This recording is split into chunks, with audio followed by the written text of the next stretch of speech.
il nostro è un nucleo fondato nel 1996 che si occupa appunto di tutte quelle attività investigative rivolte a combattere reati contro il patrimonio, contro i falsi, contro le riproduzioni, contro le alterazioni quindi delle opere d'arte esistenti. Ricerchiamo le opere d'arte rubate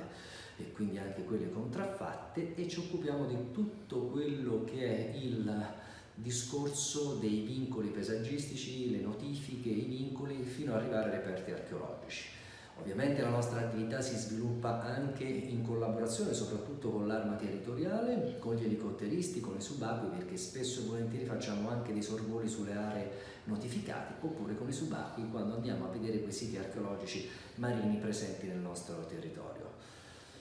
Le nostre attività, come detto, quindi si sviluppano non solo a livello provinciale, quindi sulla provincia di Venezia, ma su tutta la regione Veneto, fino a varcare i confini nazionali. Spesso e volentieri andiamo all'estero a recuperare opere d'arte. Tra gli altri recuperi più importanti,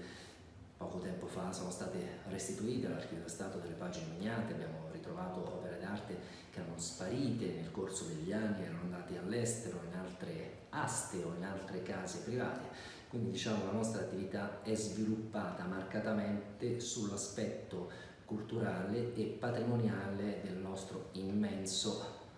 patrimonio culturale nazionale. Per quanto riguarda la nostra amatissima regione Veneto, è una regione straordinaria, ricca tra l'altro di siti UNESCO,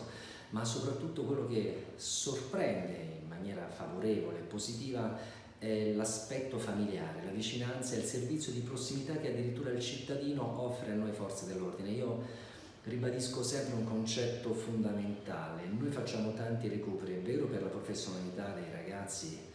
dei militari che ho la fortuna di dirigere e comandare, ma anche grazie soprattutto alle segnalazioni degli attenti cittadini che spesso ci invitano a indagare, a verificare, a controllare, ad accertarci che non ci siano reati in itinere. Chiaramente tutto questo si può fare anche grazie alla Procura della Repubblica di Venezia, che ci consente l'attività investigativa che poi noi portiamo a termine. In Veneto devo dire che in provincia di Venezia soprattutto la situazione appare oggi più serena,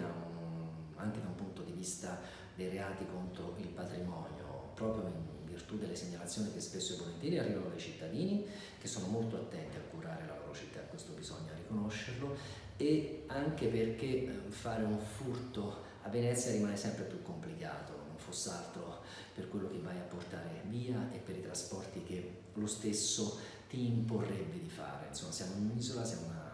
bellissima isola che potrebbe essere ancora più felice e noi ci proviamo insomma sempre con l'ausilio del cittadino.